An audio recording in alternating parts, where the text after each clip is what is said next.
dengan NIM 20220030 ingin mempresentasikan hasil kerja tugas saya mata kuliah Pervasive Computing dengan judul tugas yaitu Cloud Computing. Langsung saja kita ke materinya. Yang pertama, pengertian tentang cloud computing. Cloud computing adalah teknologi yang mengelola sumber daya komputasi lewat jaringan internet sehingga dapat menghubungkan antara komputer satu dengan yang lain. Cloud computing artinya komputasi awan. Awan di sini maksudnya adalah jaringan internet, sehingga internet berperan menjadi pusat data dan informasi milik pengguna. Selanjutnya,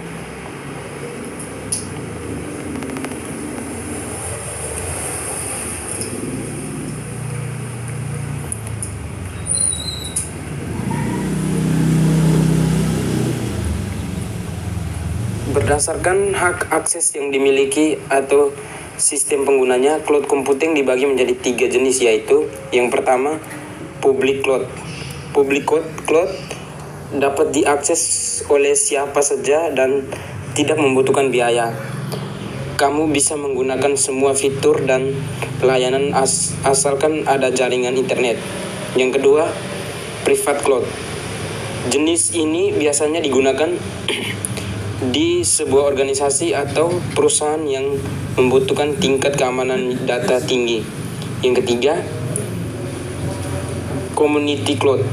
Community cloud dapat diakses pihak luar yang masih memiliki hubungan dengan institusi terkait. Selain itu, jaringan dalam community cloud juga dapat dibuka untuk akses publik.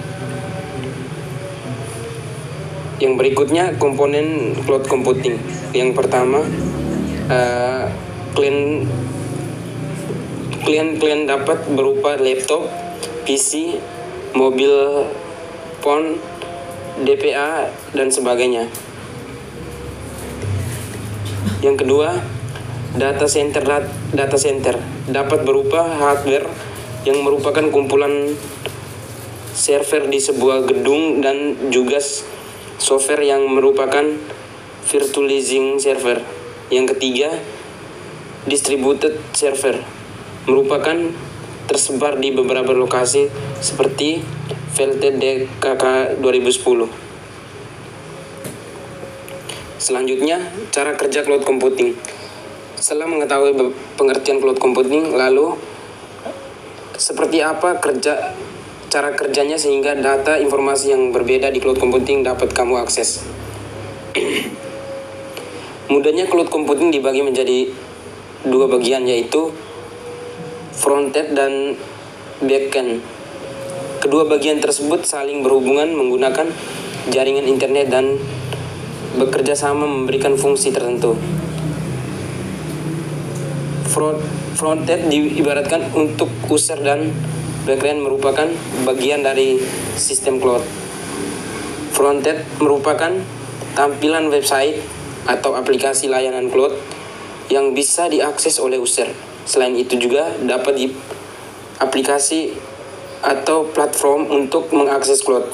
Namun, tidak semua sistem cloud computing harus memiliki user interface yang sama.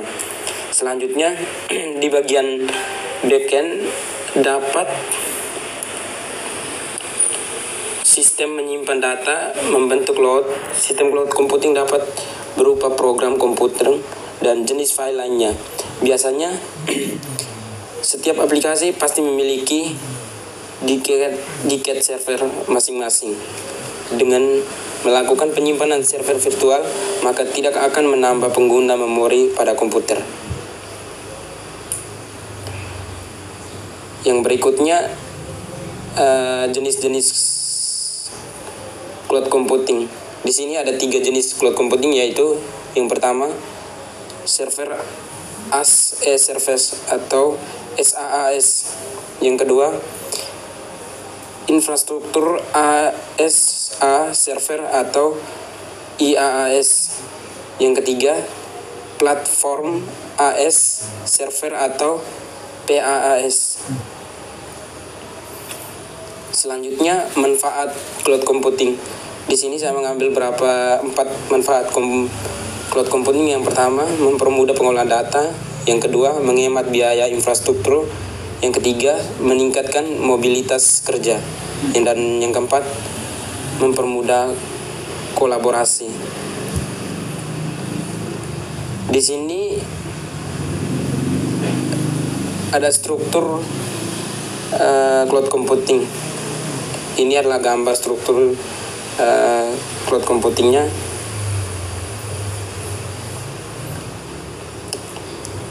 Dan ini untuk penjelasan gambar yang tadi, struktur cloud computing.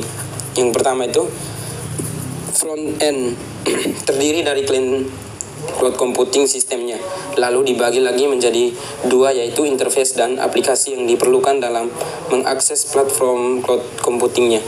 Yang kedua, backend, mengacu ke cloud itu sendiri, yaitu yang terdiri dari sumber daya. Sumber daya tersebut diperlukan bagi layanan komputasi awan.